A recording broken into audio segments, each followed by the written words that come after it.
Señores, en nombre del presidente de la Asamblea Nacional, el honorable diputado Jorge Herrera, y toda la directiva, en conjunto con el despacho de la honorable diputada Paulette Thomas, le damos la más cordial bienvenida al conversatorio sobre los derechos de las personas en condición de electrodependencia. Como primer punto, introducción por la honorable diputada Paulette Thomas.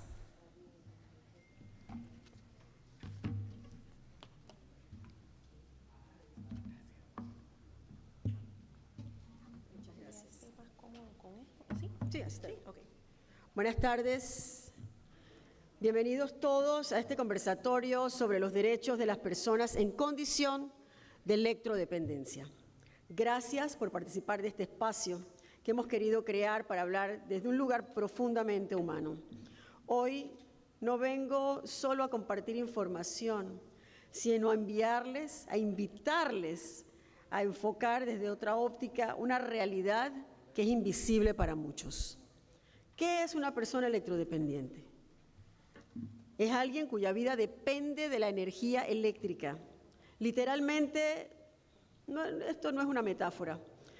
Es una niña con un respirador, es un adulto conectado a una bomba de alimentación, es una madre que pasa las noches en vela por miedo a un apagón, es una familia entera viviendo con la angustia constante de saber que un corte eléctrico puede ser una sentencia de muerte.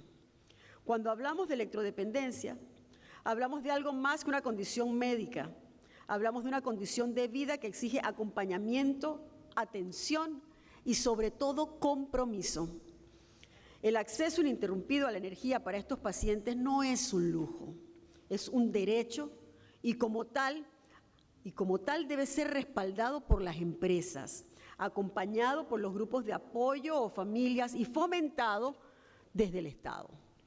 Porque cuando una familia tiene que mudarse porque su casa sufre constantes apagones, cuando un padre tiene que buscar la manera de adquirir una planta eléctrica, cuando un niño no puede ir a la escuela porque no hay respaldo energético en su zona, no estamos hablando de falta de recursos.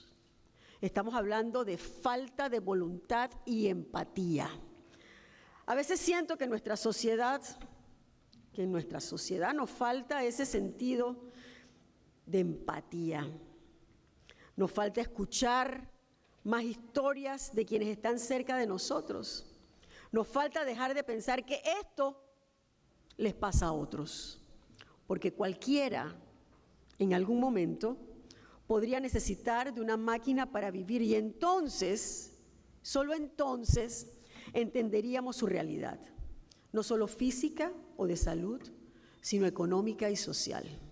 Quiero cerrar mi intervención con una idea fundamental: apoyar a los pacientes electrodependientes no es solo una acción técnica o administrativa, es una decisión basada en principios y humanidad. Hemos olvidado su lucha y le debemos una solución. Porque la vida no puede depender de un enchufe.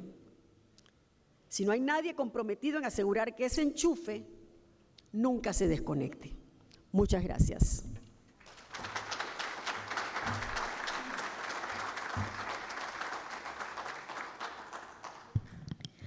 A continuación, presentación por el doctor Guillermo Tejada, jefe de la sección de rehabilitación del Ministerio de Salud.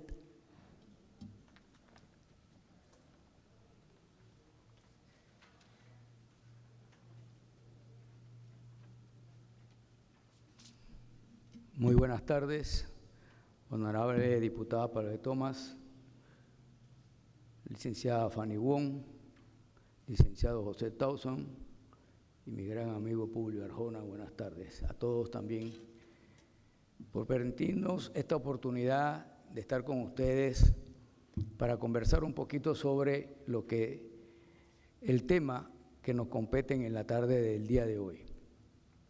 Desde nuestro punto de vista, en esta deuda social que nosotros tenemos desde todas las instituciones públicas, hoy estamos conversando sobre aspectos muy importantes.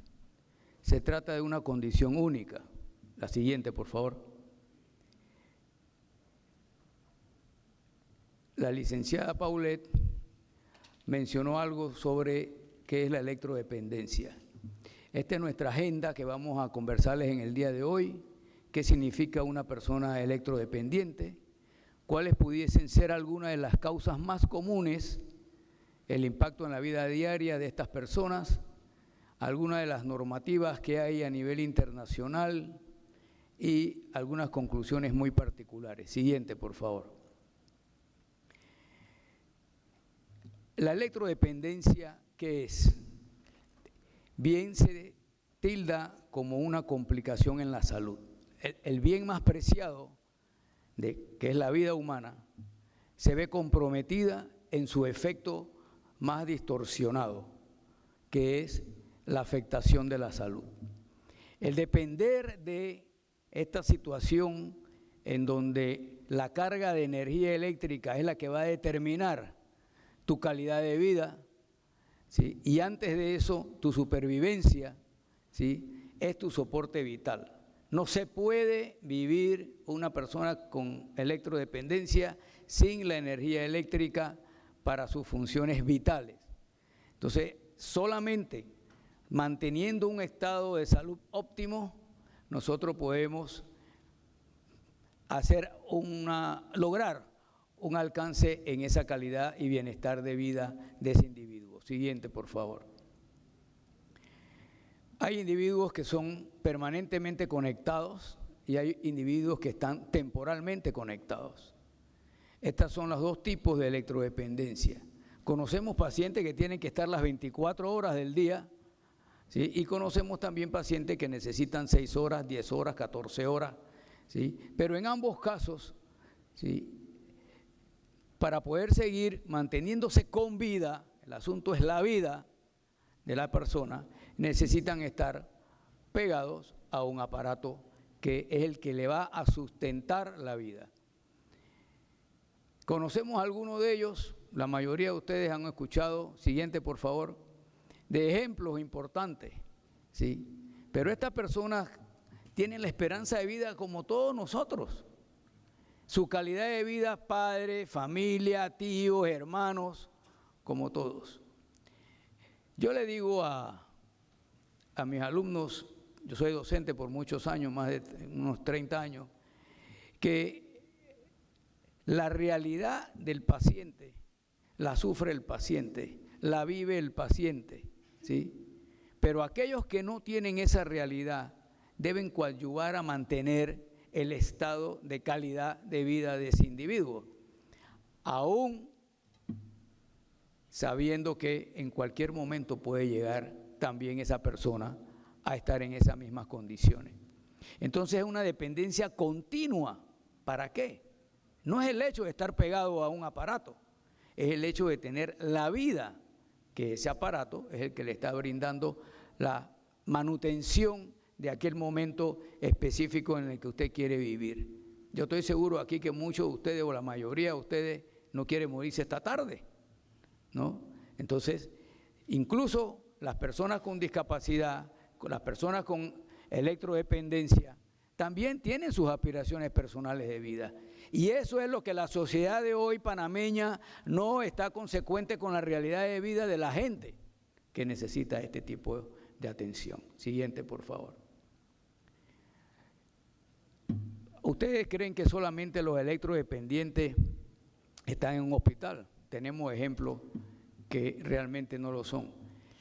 Y esta ley que se trata de impulsar, que la honorable diputada Tomás trata de hacernos conciencia a la sociedad panameña, a esa sociedad que todavía estamos en deuda con muchas pacientes, es que no solamente estás pegado a una fuente energética, a una fuente de energía eléctrica, sino que en tu hogar, en donde tú haces tu vida personal, profesional, de pareja, de esposo, de esposa, de hermano, entonces tú estás en la angustia, en la desesperación de que la luz eléctrica se va y tu vida corre peligro. Y no solamente para funcionamiento de vida de corazón, estamos hablando del simple hecho de alimentarse, que necesita esa vía de comunicación que es la electricidad. ¿Sí? La pérdida de una función fundamental, cualquiera que sea, necesita de esa parte, sin la cual esos pacientes o esos individuos tienen que el riesgo vital, y el riesgo vital es la muerte. ¿Sí? Entonces, en eso es lo que yo quiero hacer énfasis y que ustedes se lleven hoy como sociedad, como personas, como compañeros todos, de que estamos hablando de la vida del paciente. No que si tienes una silla de rueda eléctrica, no que si hoy comiste a través del tubito papa, no. Estamos hablando de la vida del individuo. Y en la vida del individuo están todas las acciones que nosotros podemos referir dentro de nuestra actividad diaria. Siguiente. Entonces, ¿qué significa?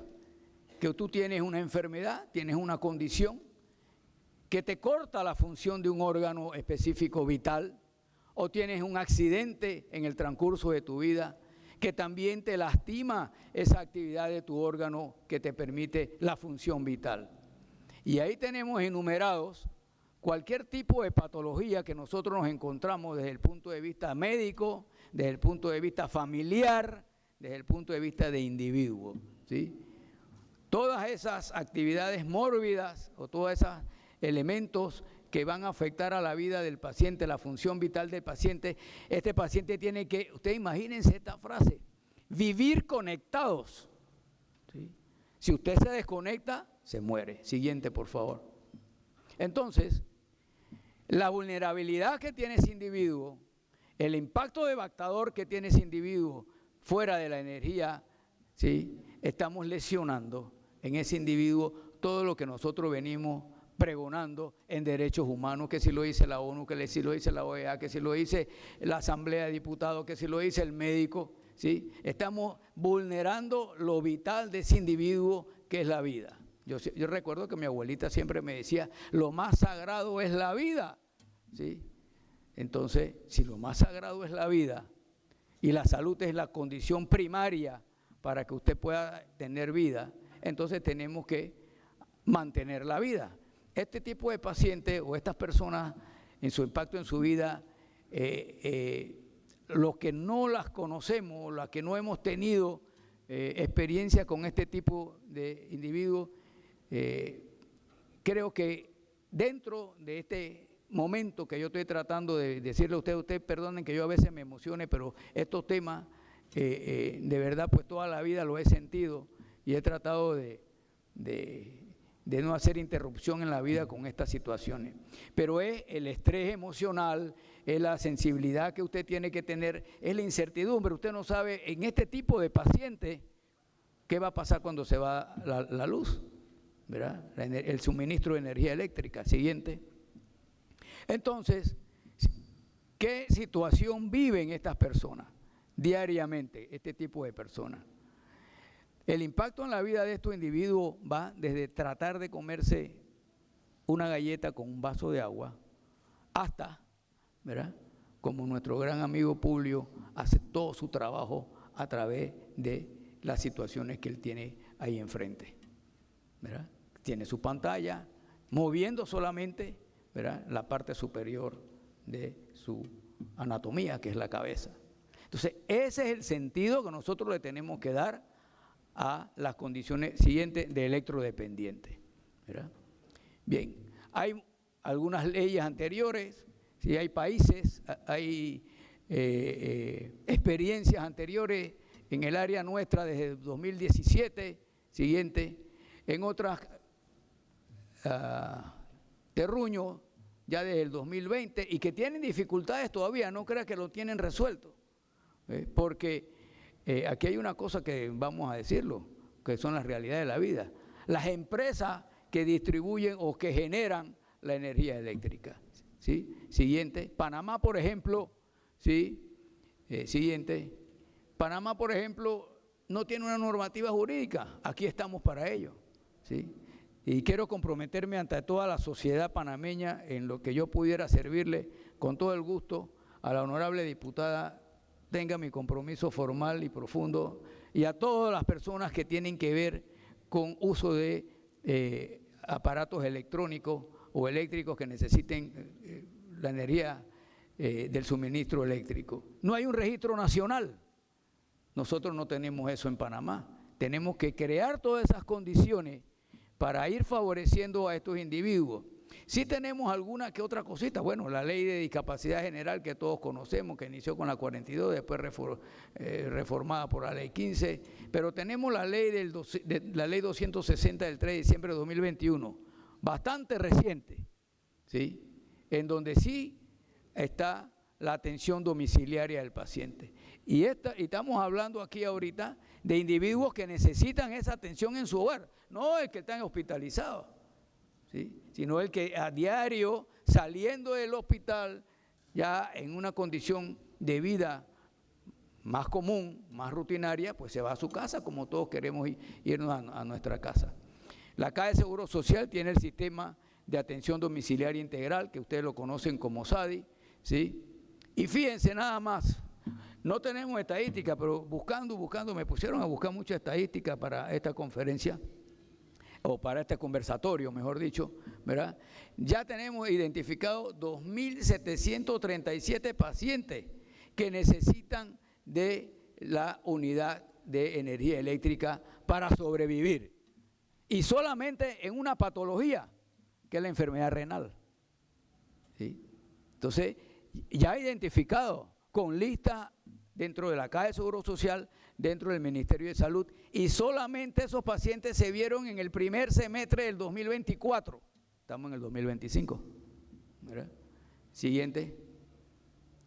Entonces, la historia de vida las conocemos por montones. Mi gran amigo Publio, mi gran amiga Fanny, ¿verdad?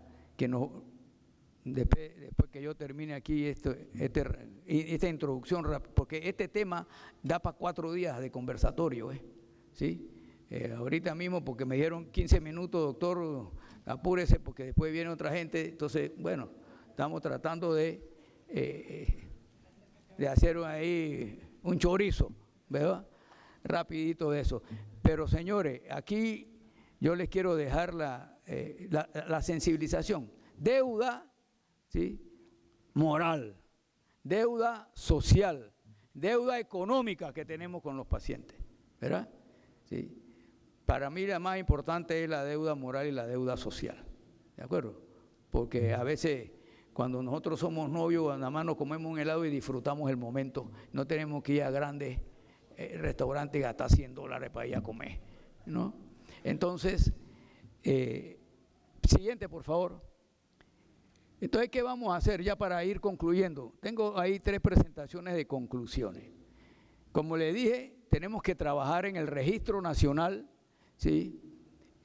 Yo me fui un poquito más, además del registro nacional, creo que es conveniente, diputada, hacer un registro provincial, identificar adecuadamente qué hay en Bocas del Toro, qué hay acá en Veragua, ¿no? Y a través de las entidades estatales que tenemos para esto, no solamente el Ministerio de Salud, acuérdense que también tenemos SENADI, tenemos la Caja de Seguro Social, tenemos el Ministerio de Desarrollo, entonces hay que hacer como un esfuerzo en común, ¿no? Para ir determinando esto. Claro, la certificación médica que está dentro de la ley, que tiene que tener el paciente, lo va a dar el sector salud, ¿verdad? ¿Sí? Incluso el sector salud va a indicar el dispositivo, así como nosotros hacemos una prescripción de una receta con los detalles de una silla de ruedas, por ejemplo, así mismo vamos a tener que hacer aquí para que el paciente, dependiendo de sus necesidades, pues tenga cuáles son las características propias del dispositivo que necesite en un momento dado. Dentro de la ley tiene que haber la prioridad en la atención de este tipo de pacientes, ¿sí? Sobre todo aquellos pacientes que tienen alguna condición de urgencia, ¿sí? Tenemos que ver cuál es el coste de la electricidad para este tipo de personas y conversar con las distribuidoras o con las empresas de concesiones de energía eléctrica, ¿sí? La garantía del servicio en este tipo de empresas.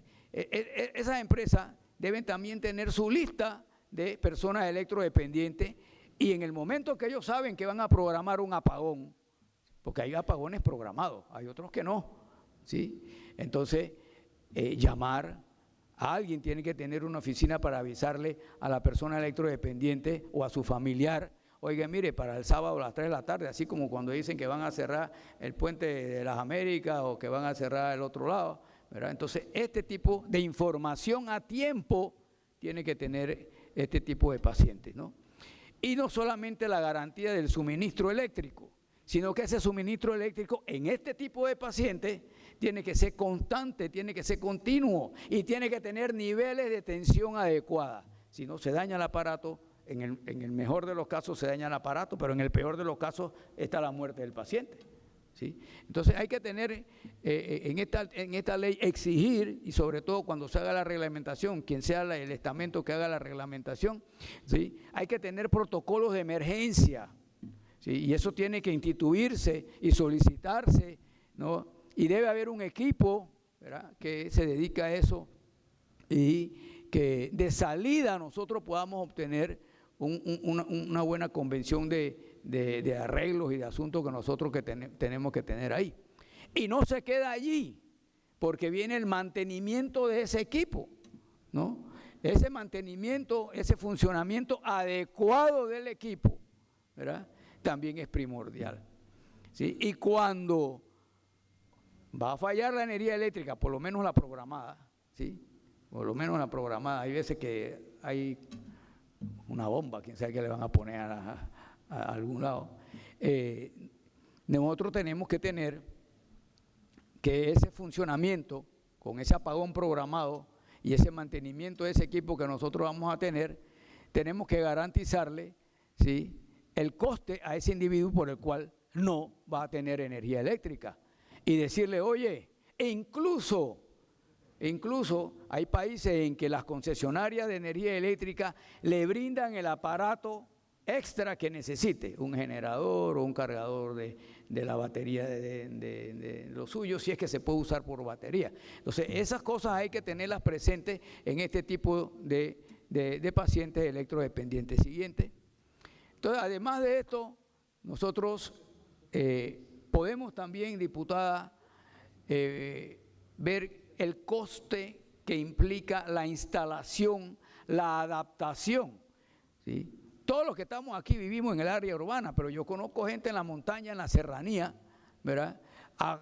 Me he montado en 5 horas de caballo, ¿verdad?, y 3 horas más a pie, porque son unas laderas así, y si está lloviendo el caballo se resbala, entonces hay que bajarse el caballo. Eso es de las tablas del interior y conozco bien eso, ¿verdad? Entonces sabemos que para llegar a aquella casita de allá tenemos que invertir 6 horas, 7 horas de camino, ¿ok? ¿Sí? Bueno, entonces tenemos que capacitar a la gente.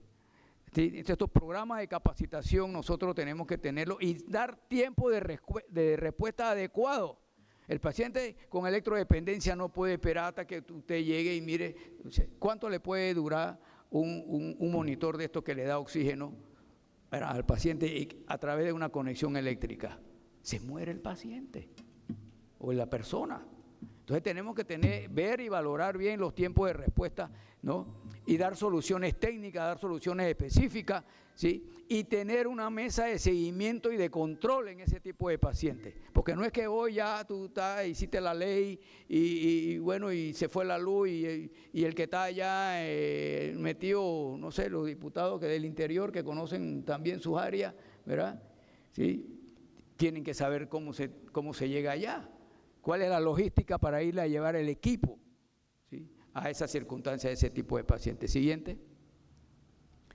Entonces, mire, muchas veces nosotros hablamos de dinero en salud, la economía de la salud, y en todos lados hablamos de dinero.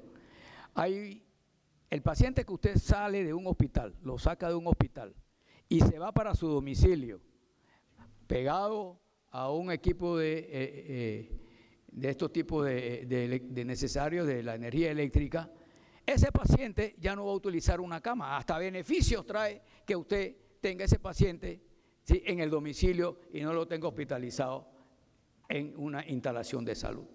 Entonces, beneficio para el Estado, ¿verdad? El paciente está pensando que no se le vaya la luz por allá, ¿sí?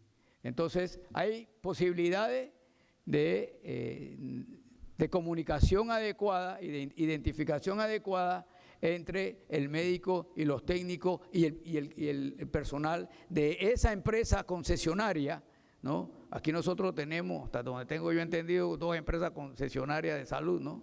de electricidad. Entonces, ellos tienen que involucrarse en esto, porque hay que hacerles ver que la calidad de vida, 1, y 2, la vida del paciente o del individuo per se, ¿sí? Es lo que está en juego aquí. Siguiente. Dentro de las oportunidades que nosotros tenemos, les he dicho que he sido bastante rápido, ¿sí? Porque la energía eléctrica, decía un amigo que conozco por ahí, que no es un mercado, no es que yo te cobro por lo que tú gastas, porque aquí hay que hacer, ¿sí? ¿Qué coste tiene ese aparato, ese equipo? Y hacer la ley, el beneficio, si es que lo vamos a hacer bien. Si aquí estamos para tratar de hacer las cosas lo mejor posible, decía mi abuela. Y mi abuelo decía, no lo mejor posible, hacerlo bien, ¿verdad? Entonces, dentro de esa comunicación podemos, yo soy pediatra, y yo en el Hospital del Niño, en mi tiempo mozo, que me estaba formando en pediatría, veía a estos niños, este tipo de niños, ¿sí? Y a veces uno joven, de 22, 23 años, se siente a veces impotente ante estas cosas. Pero aquí los que estamos aquí, todos tenemos cédula. Y todos tenemos, si estamos aquí respaldando esta postura de la diputada Thomas, yo creo que hay que comprometerse y que hay que trabajar con eso. Y tenemos aquí a gente viviente, que lo conocemos, amigos de muchos años de trajín en la vida, ¿no? Porque la energía no es un mercado. Y hay que hacerle ver eso a las empresas concesionarias de energía eléctrica. Cobra tu energía, pero también tú tienes que dar algo, ¿sí? Y como dice ahí otro compañero, Anguiló, decía, olvida que has dado para recordar lo que has recibido. ¿Ok? Entonces, ahí terminamos pues con esta rapidez. Pero quería decirles algo, que me traje aquí un papelito, en donde les voy a decir las 3 provincias que tienen más electrodependientes, y solamente para la diálisis peritoneal y hemodiálisis, o sea, nada más en eso, ¿sí? Tenemos los 2.737 pacientes, solamente en eso. Panamá Metro tiene 877 electrodependientes.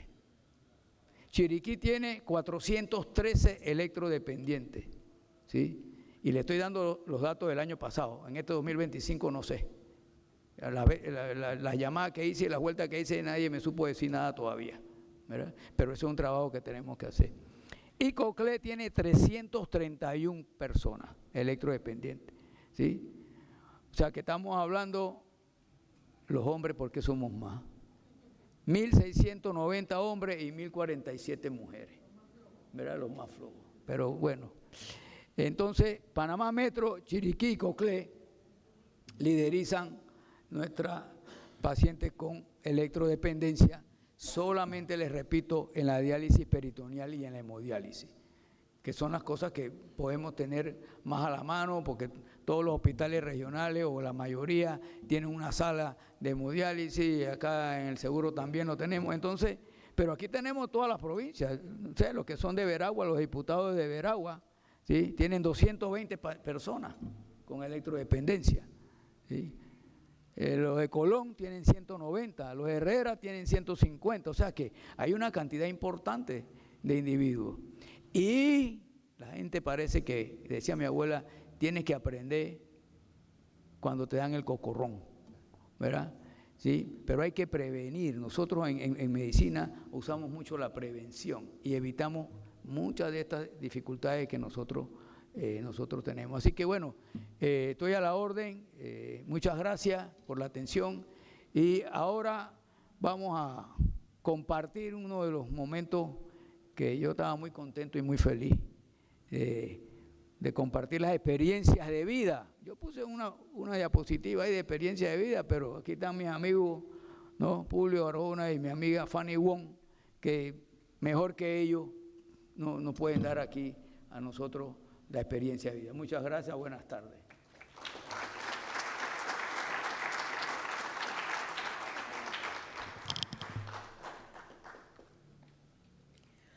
Como siguiente punto, presentación por los pacientes Fanny Wong y por el licenciado Publio Arjona de Senadis.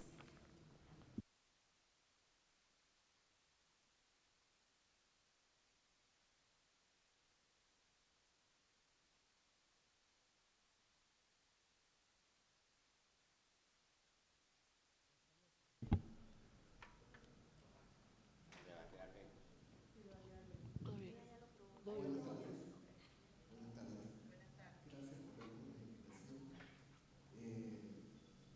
tu intervención.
Bueno, muchas gracias a todos.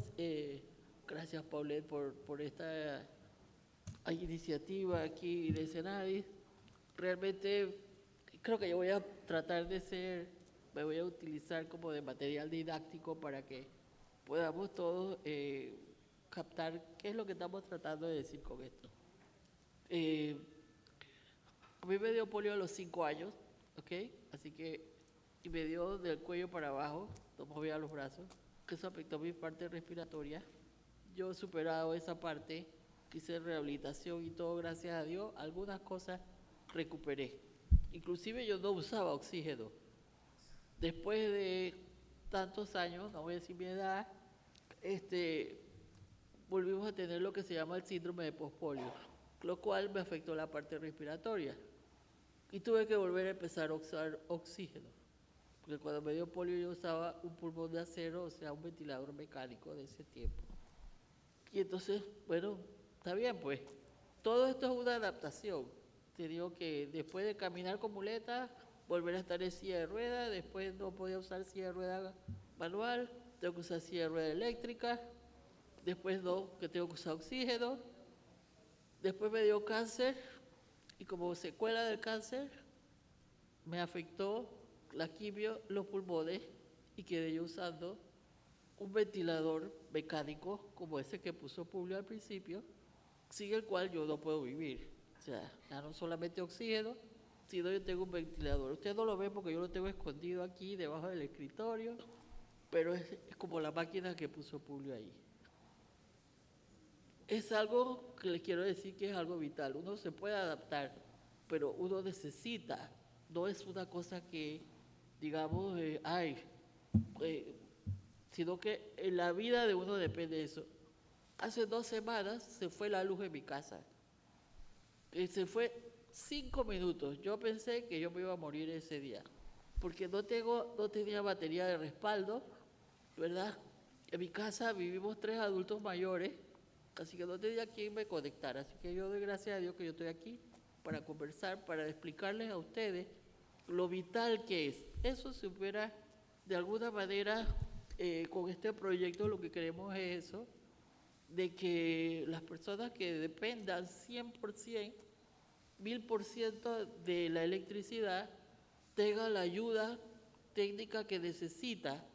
Llámese todo eso que enlistaron ahí, una batería de respaldo, que le avisen a uno con tiempo, que le den prioridad, que le avisen con tiempo, oye, tu calle se va a ir la luz por tantas horas, para uno poder tomar alguna medida o irse, porque en otras ocasiones que han avisado con tiempo, yo me he ido, digamos, a otro lugar a conectarme, porque no me puedo conectar en mi casa, ¿no? Y cosas así, eso es grave. Y yo como ciudadana creo que tengo el mismo derecho que los demás a vivir, y creo que el Estado tiene la obligación de velar por todos los ciudadanos, porque yo pago impuestos, mi familia paga impuestos y tenemos derecho a tener el mismo salud y bienestar. Y le pongo ese ejemplo para que ustedes vean que, como decía el doctor Tejada y Publio, nadie está exento de tener una discapacidad. Yo soy aquí. A mí me dio, yo pensé que más nunca me iba a pasar nada. Yo superé el polio y todo, pero el embate de la vida te presenta desafíos. ¿Y qué vas a hacer? ¿Vas a esperar hasta que te toque? Yo estoy aquí precisamente para hablar por todas esas personas que no pueden llegar a hablar y que no tienen ese conocimiento y no tienen esa oportunidad de estar. ¿Ya? Entonces, es por eso que necesitamos que realmente esto se dé como en otros países. Esto es por la vida de todos ustedes, de toda su familia, porque hoy soy yo, mañana puede ser todos ustedes. Y es lo que yo quería, un poco cortito y al pie, digamos, de alguna manera poner todos esos números y estadísticas y propuestas en carne para que vean lo que significa el impacto de no tener aire, ¿no? Yo dejo de respirar igual que cualquiera, pues. Sí, Julio. Siguiente slide, por favor.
Gracias, Julio. Gracias, Fanny.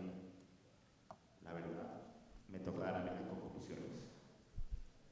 Yo creo que a nombre de la Secretaría Nacional de Discapacidad, yo quiero dar primero las gracias al equipo técnico del escenario a quien presenté por primera vez este proyecto que nos hicieran llegar a Argentina. Y fue unánime la aceptación de todo lo que aquí se conversó. Seguido, cuando vimos este proyecto, tuvimos la oportunidad de conversar con la diputada Torres y no dudó, no titubeó, ni ella ni su equipo técnico también, que vinieron a Cenades a conversar de este proyecto. El gobierno nacional solo quiere que todos los panameños vivamos bien. Y fueron las palabras que dijo ayer el vicepresidente. Quizás no tengamos un gobierno perfecto, pero queremos hacer las cosas bien. Queremos que cada uno de los ciudadanos se sientan complacidos de que se construyeron puentes y no muros. Acabamos de vivir una época muy triste en nuestro país, donde panameños destruían a los panameños destruían las instituciones públicas que le daban servicio a sus propias familias. Eso no debe volver a pasar. El diálogo y la comunicación deben ser la prioridad. Sacando unas pequeñas conclusiones de lo que hemos conversado. Como número uno, este anteproyecto de ley habla del soporte de vida. Creo que en esta sala todos amamos la vida. Y por eso exhorto a los diputados que se casen con este proyecto, que puede ser un proyecto de país hermoso. Y si se aprueba lo antes posible, seríamos el tercer país en Latinoamérica en tener este proyecto de ley. El día de hoy desde que ya Uruguay comenzó a trabajar su propia ley. Ojalá no seamos el cuarto, ojalá seamos el tercero. Como dijo el doctor Tejada, la electrodependencia ataca tres órganos principales de nuestras vidas: la cardíaca, la pulmonar y la renal. Creo que todo a lo largo de nuestras vidas hemos conocido a una persona con algún tipo de estas condiciones que necesitan de este soporte de vida de la electrodependencia. Quizás algunos no tuvieron la dicha de poderse llevar a sus pacientes a casa, porque la vida les jugó un destino que no esperaban. Pero es importante que las personas se puedan ir a casa y vivir en su entorno familiar, así sea, con una electrodependencia. 2737 suena como el número del gordito de Zodíaco.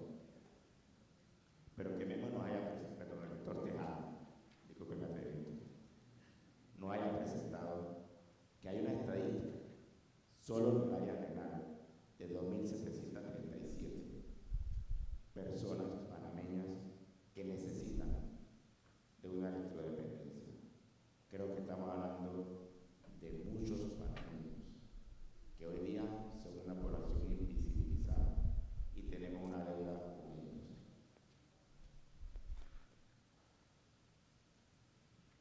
Esta electrodependencia no discrimina, como dijo Julio y como dijo Fanny.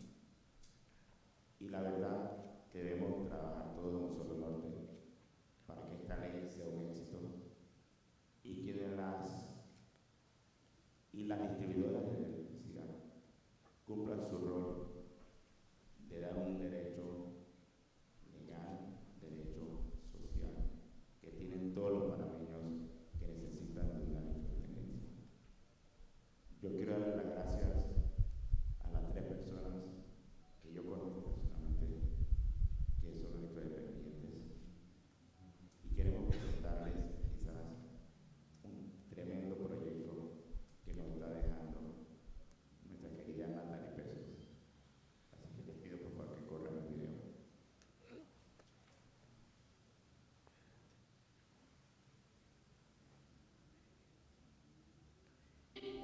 Respiro. Me llamo Natalie. Tengo una lesión pulmonar completa. No puedo mover mi cuerpo ni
Todos tenemos los mismos derechos, todos debemos tener los mismos privilegios y tenemos que ser empáticos, porque lo que le pasa a Fanny le importa al doctor, lo que le pasa al doctor me importa a mí, me permea a mí, y lo que le pasa a mí permea a Pepe, lo que le pasa a Pepe permea a Julio.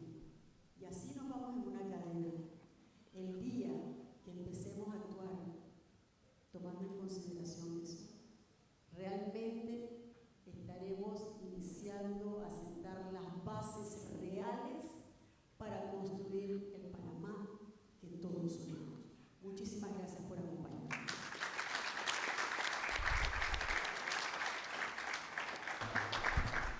Para finalizar, nuevamente queremos agradecer a todos los presentes por su participación en este conversatorio. Que pasen todos una excelente tarde.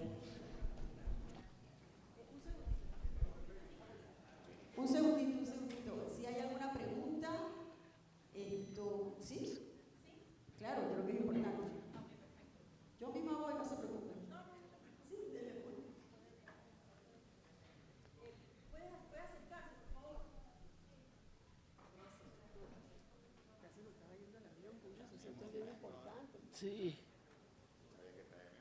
Paulette, y si lo extrapolas a que un núcleo familiar tenga 4 miembros de personas, tú multiplicas 2000 por 4. La pregunta es, ya que estamos aquí hablando de la importancia de la electricidad para pacientes que necesitan estar conectados para poder vivir. Y la vida es algo sagrado. Nosotros aquí en Panamá tenemos 2 empresas, como dijeron, y hay una ley concesionaria para ellos exclusivamente. Prácticamente es un monopolio. Necesitamos trabajar en eso porque es la electricidad más cara que hay en el país. Y es más, dice que vendemos la electricidad y la vendemos más barata.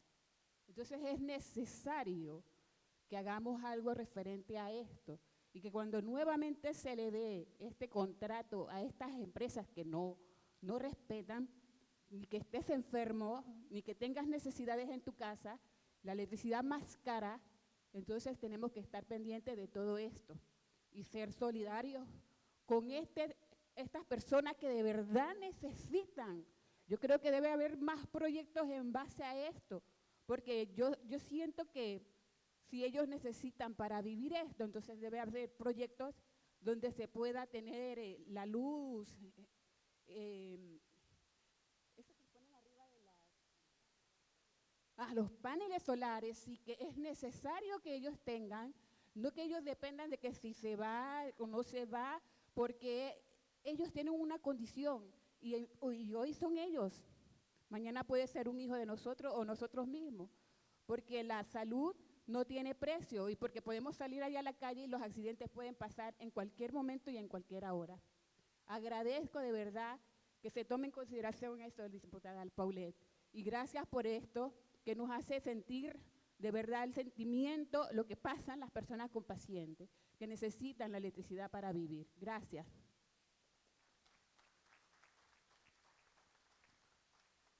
¿Alguien más desea hacer una pregunta?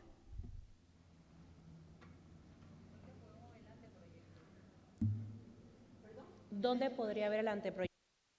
Bueno, ese anteproyecto ya fue desarrollado por mi despacho, conjuntamente con los amigos de Senadis, y el día de mañana estaremos presentando el anteproyecto ante el Pleno de la Asamblea Nacional. Una vez que lo presentemos, con todo gusto podrán tener acceso a través de mi página. Si tienen algún inconveniente o no lo pueden bajar, con todo gusto estoy en el despacho 302, en el 3er piso. Pueden referirse con toda la confianza y ahí los recibiremos con muchísimo cariño. Muchas gracias. ¿Alguien más? Hemos terminado. Todo muy bien explicado. Listo. Muchas gracias. Que pasen buenas tardes.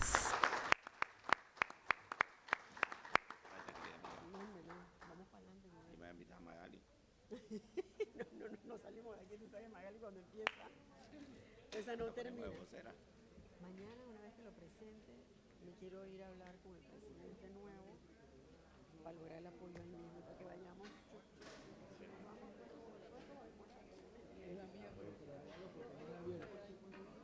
Por supuesto, mientras vayamos más, mientras más nerviosos nos pongamos mejor.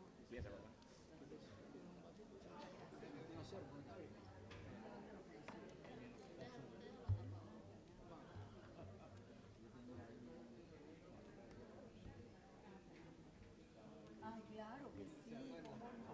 ¿Cómo no? Sí, claro que sí. Muchas gracias. Claro que sí.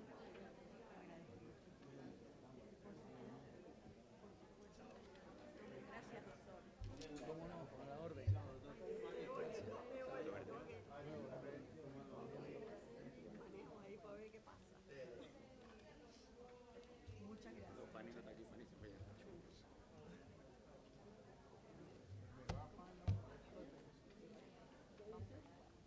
Gracias, Pablo.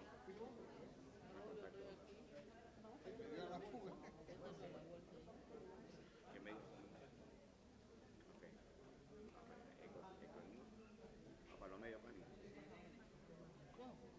Tú eres... Paulette, ¿no? ¿Quién es?